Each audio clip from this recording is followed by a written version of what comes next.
Everyone, कैसे हैं आप सब। तो आज एक इम्पॉर्टेंट क्वेश्चन डिस्कस करते हैं और ये क्वेश्चन आपका जो है लिया गया है CUT PG ancient history of India से। तो क्लास स्टार्ट करने से पहले एक बार आपसे डिस्कस कर लेते हैं, अगर आप जुड़ना चाहें चैनल के साथ तो ये है टेलीग्राम चैनल का लिंक, ठीक है।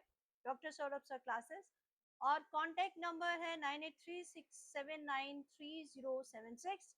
अगर आप कांटेक्ट करना चाहें, कोई भी आपकी क्वेरी है, कोई भी इम्पोर्टेंट एग्जामिनेशन के बारे में आप अगर कंफ्यूज हैं तो यहाँ पर आप कांटेक्ट कर सकते हैं।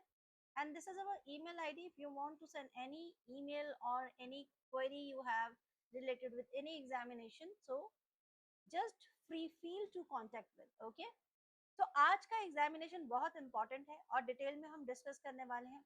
क्वेश्चन है, who defined the past of human society in terms of technological and chronological stage marked by the successive use of tools made of stone, bronze and iron called 3-8 system। तो यहाँ पर वो कौन है जिन्होंने ह्यूमन सोसाइटी का जो past है, ह्यूमन समाज का जो पास्ट है, उसे अलग अलग 3-8 सिस्टम में बांटा है। क्वेश्चन डायरेक्टली ये पूछा गया था।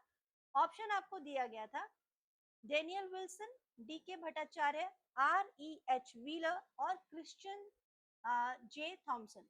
तो राइट आंसर आपका होगा बिल्कुल क्रिश्चियन जे थॉमसन, क्योंकि 3 मेजर पीरियड में इन्होंने डिवाइड